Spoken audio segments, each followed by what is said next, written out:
গতকাল থেকে আমার কাছে প্রচুর মন্তব্য এসছে বাংলাদেশ থেকে।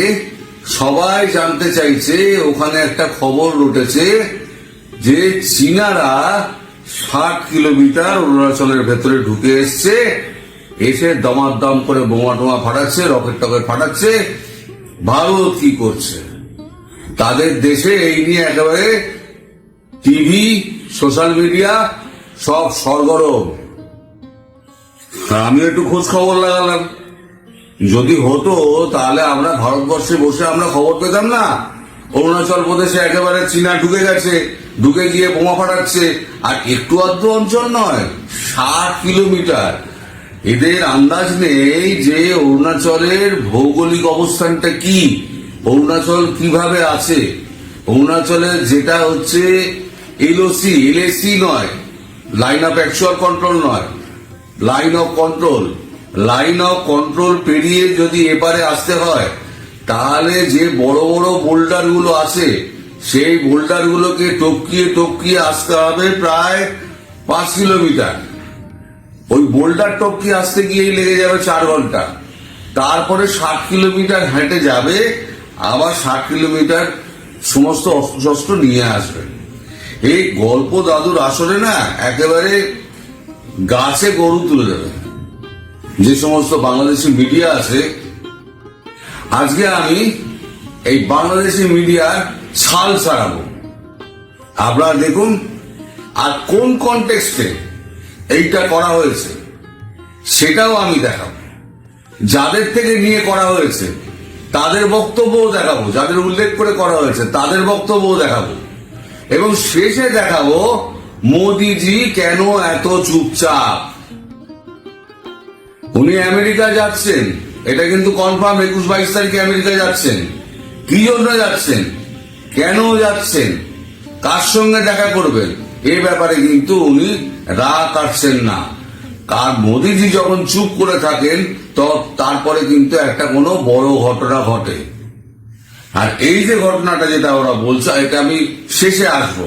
দয়া করে ভিডিওটা শেষ অবধি দেখুন, তাহলে পরে বুঝতে পারবেন আমি কি বলতে চাইছি। এই যে গতকাল সোশ্যাল মিডিয়া এবং টিভিতে বাংলাদেশে একেবারে মাছরাঙা টিভি, দেশ টিভি, হ্যান ত্যান অনেক টিভি ওদের দেখিয়েছে, এবং কাগজেও ছেপে বেরিয়েছে। কাগজটাও আমি জোগাড় করেছি, সেটা হচ্ছে ইনকিলাব বলে একটা কাগজ। ইত্তেফাক নয়, ইত্তেফাক নাম্বার 1 কাগজ, ইনকিলাব বলে একটা কাগজ। সেখানে একটা বেরিয়েছে আর্টিকেলটা আমি পড়ছি।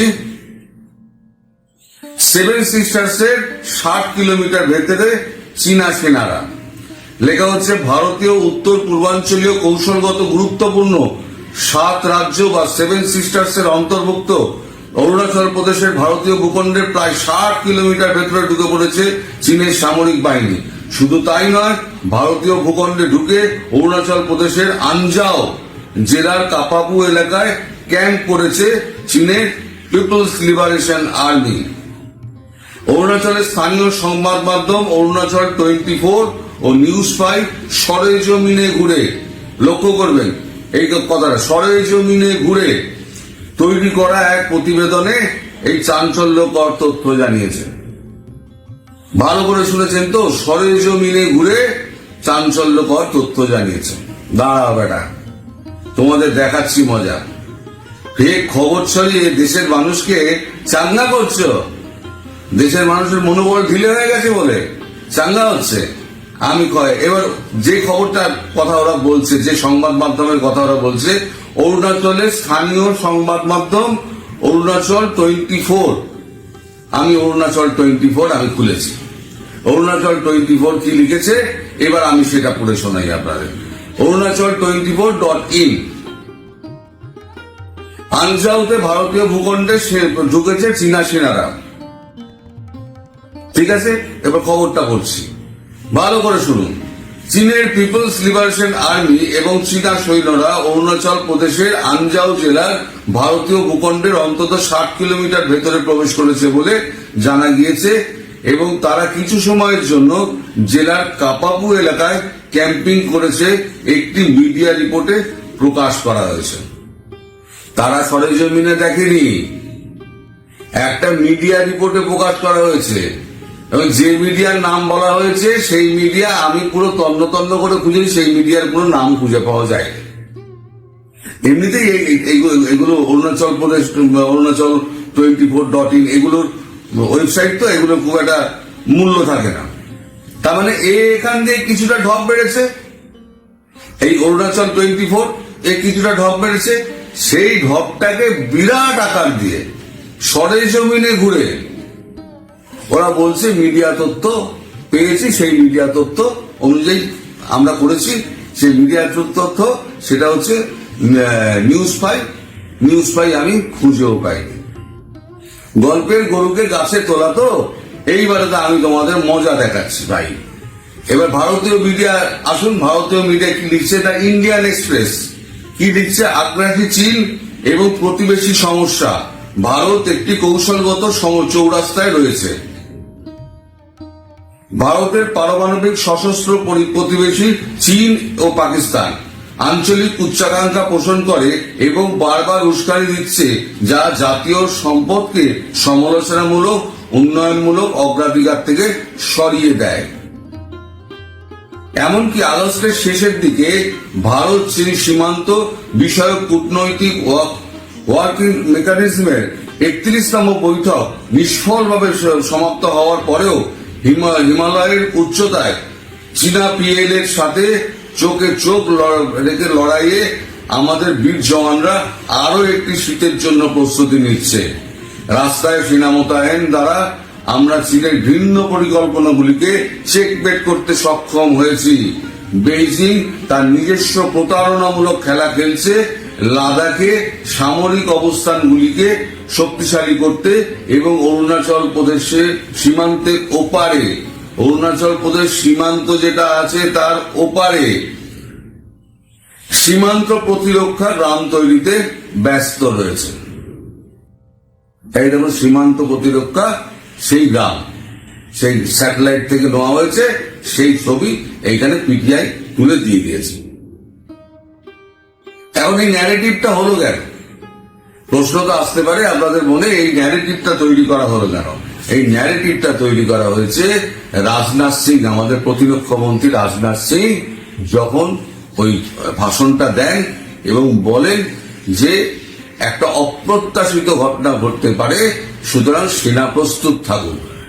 সেটাকে বাংলাদেশ মনে করেছে, বাংলাদেশের দিকে ইঙ্গিত করা হয়েছে। সত্যি মিথ্যা আমি জানি না, হলেও হতে পারে, আমি কি করে জানবো? উনি যেটা বলেছেন আমি সেটা বললাম। এবার বাংলাদেশ থেকে খবর এসছে, আমাদের কাগজে বেরিয়েছে, ভারতীয় সেনাকে যুদ্ধের জন্য প্রস্তুত থাকার নির্দেশ শুনেই থকথকিয়ে কাঁপছে বাংলাদেশ, থকথকিয়ে কাঁপছে। নিজস্ব প্রতিনিধি ঢাকা, আমাদের এখানকার কাগজ তো তাই লিখছে নিজস্ব প্রতিনিধি ঢাকা, শেখ হাসিনা সরকারের পতনের পরেই বাংলাদেশ জুড়ে ভারত বিরোধিতা তুঙ্গে উঠেছে। বাংলাদেশের জমি ব্যবহার করে সীমান্ত লাগোয়া পশ্চিমবঙ্গ সহ ভারতের উত্তর পূর্ব রাজ্যগুলিতে নতুন করে জঙ্গি স্লিপার সেল করার উদ্যোগ নিয়েছে পাকিস্তানের গুপ্তচর সংস্থা আইএসআই। শুধু তাই নয়, আইএসআই এর ওই পরিকল্পনায় সম্পূর্ণ সহযোগিতা করছে মোহাম্মদ ইউনূসের নেতৃত্বে গঠিত রাজাকার বাহিনীর সরকার। খুব ভালো করে রিপোর্টটা শুনবেন।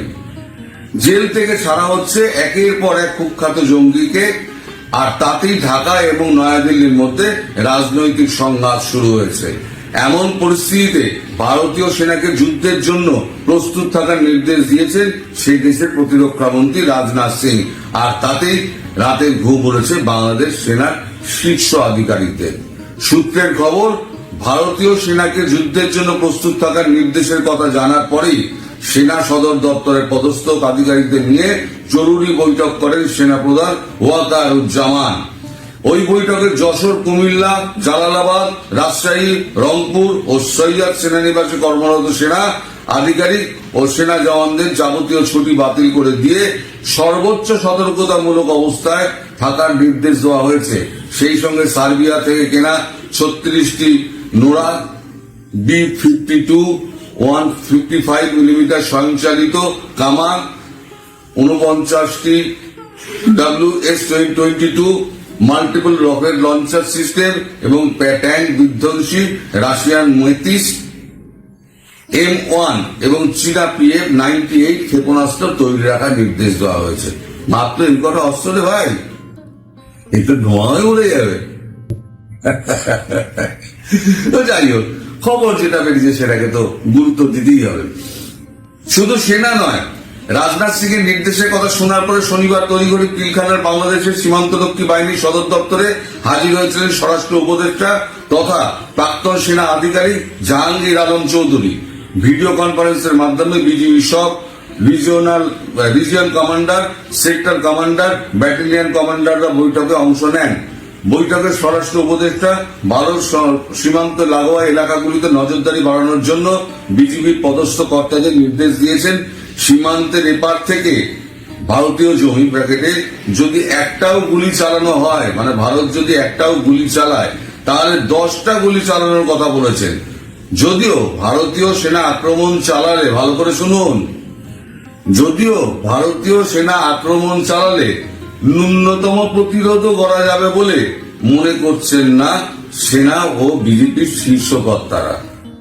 ভারতীয় সেনা কিংবা আধা যে প্রশিক্ষণ এবং শারীরিক সক্ষমতা রয়েছে তার সঙ্গে কোনোভাবেই পেরে ওঠা সম্ভব হবে না বলে জানিয়েছে বাংলাদেশ সেনার 3 প্রধান।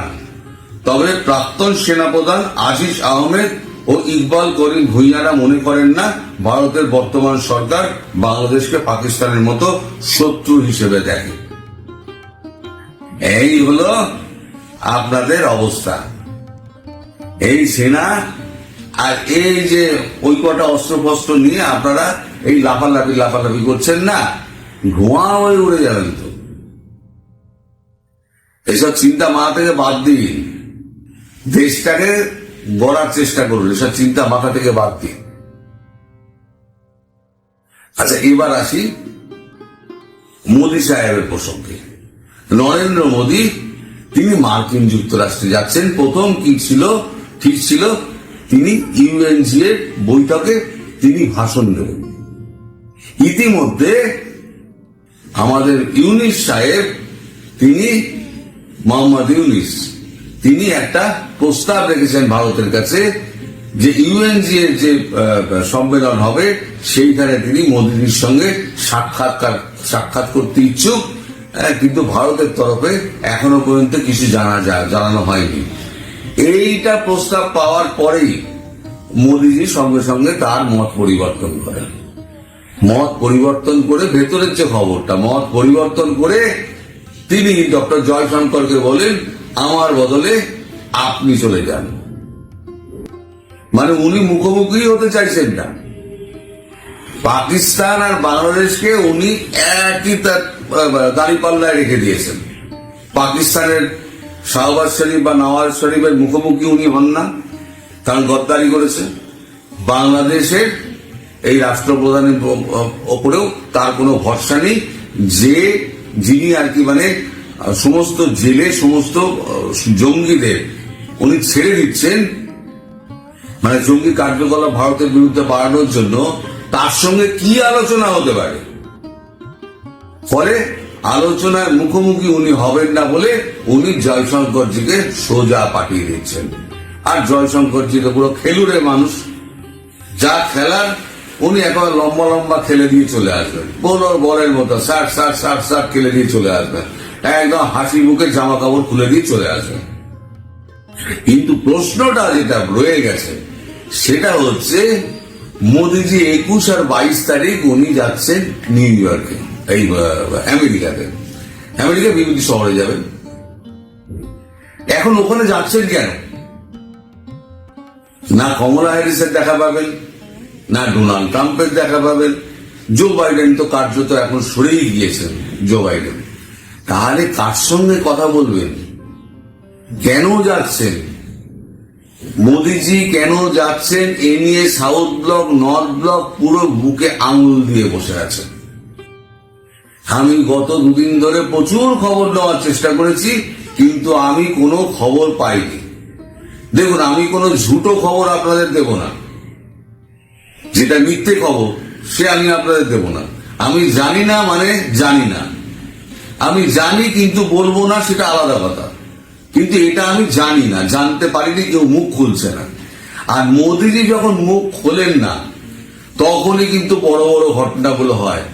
যেমন 370 কাশ্মীর, বালাকোট স্ট্রাইক, সমস্ত কিছু কিন্তু আমরা 2016-তে নোট পরিবর্তন, হঠাৎ মিত্র আজ রাত 12 বাজে সে দিয়ে শুরু হয়ে যাবে। একখানা বোমা, শক্তিশালী পরমাণু বোমা ভারতবর্ষের বুকে ছেড়ে দিয়ে চুপ করে বসে থাকবেন। ঠিক বালাকোটের সময় এই হয়েছিল, একদম এই হয়েছিল। এবারে কি হবে, এই আঘাতটা কার উপরে গিয়ে পড়বে বোঝা যাচ্ছে না। তবে পাকিস্তানের তো নয়, চীনের সঙ্গেও নয়। কারণ চীন নিজের আভ্যন্তরীণ অবস্থা নিয়ে এত ব্যস্ত, মানে চীনের বেজিং এর আমাদের যে জিনপিং, তার কিন্তু কোনো খবর নেই, সে কিন্তু খুব চাপে আছে, সে ঘর থেকে বেরোচ্ছে না। এই বেজিং নিয়ে একটা রিপোর্ট আমি আগামীকাল করব, বেজিং এর কি অবস্থা এবং আমাদের জিনপিং এর কি অবস্থা। ওখানেও কিন্তু আপনার রেজিম চেঞ্জ হওয়ার একটা ব্যাপার চলে এসছে। পিএলএ কে কিন্তু ভরসা করতে পারছে না জিনপিং, ফলে কিন্তু জিনপিং এর অবস্থা খুব খারাপ। ওখানেও একটা রেজিম চেঞ্জের অবস্থা একটা আসতে পারে।